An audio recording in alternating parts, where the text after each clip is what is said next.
କ'ଣ ଆପଣ ଅଧିକା ଟଙ୍କା ଘରେ ରଖୁଛନ୍ତି କି? କେତେ ଅଧିକା ରଖୁଛନ୍ତି?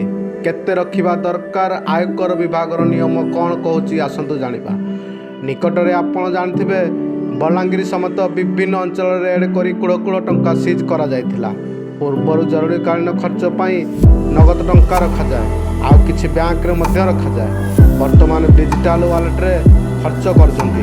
କିନ୍ତୁ ଆପଣମାନେ ଜାଣିଛନ୍ତି କି ଘରେ ସର୍ବାଧିକ କେତେ ଟଙ୍କା ଆପଣ ନଗଦ ରଖିପାରିବେ? ତେବେ ଚାଲନ୍ତୁ ନିୟମ କ'ଣ କହୁଛି ଜାଣିବା।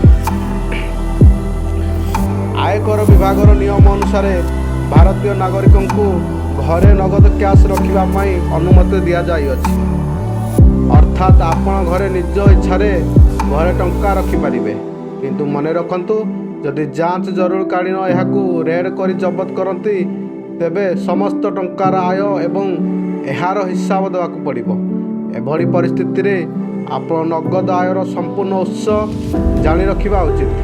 ଏଥିପାଇଁ ଆପଣଙ୍କର ସମ୍ପୂର୍ଣ୍ଣ ଡକୁମେଣ୍ଟ ରହିଥିବା ଆବଶ୍ୟକ। ଏହା ଯାଞ୍ଚ ସମୟରେ ଆପଣଙ୍କୁ ଦେଖାଇ ପାରିବେ।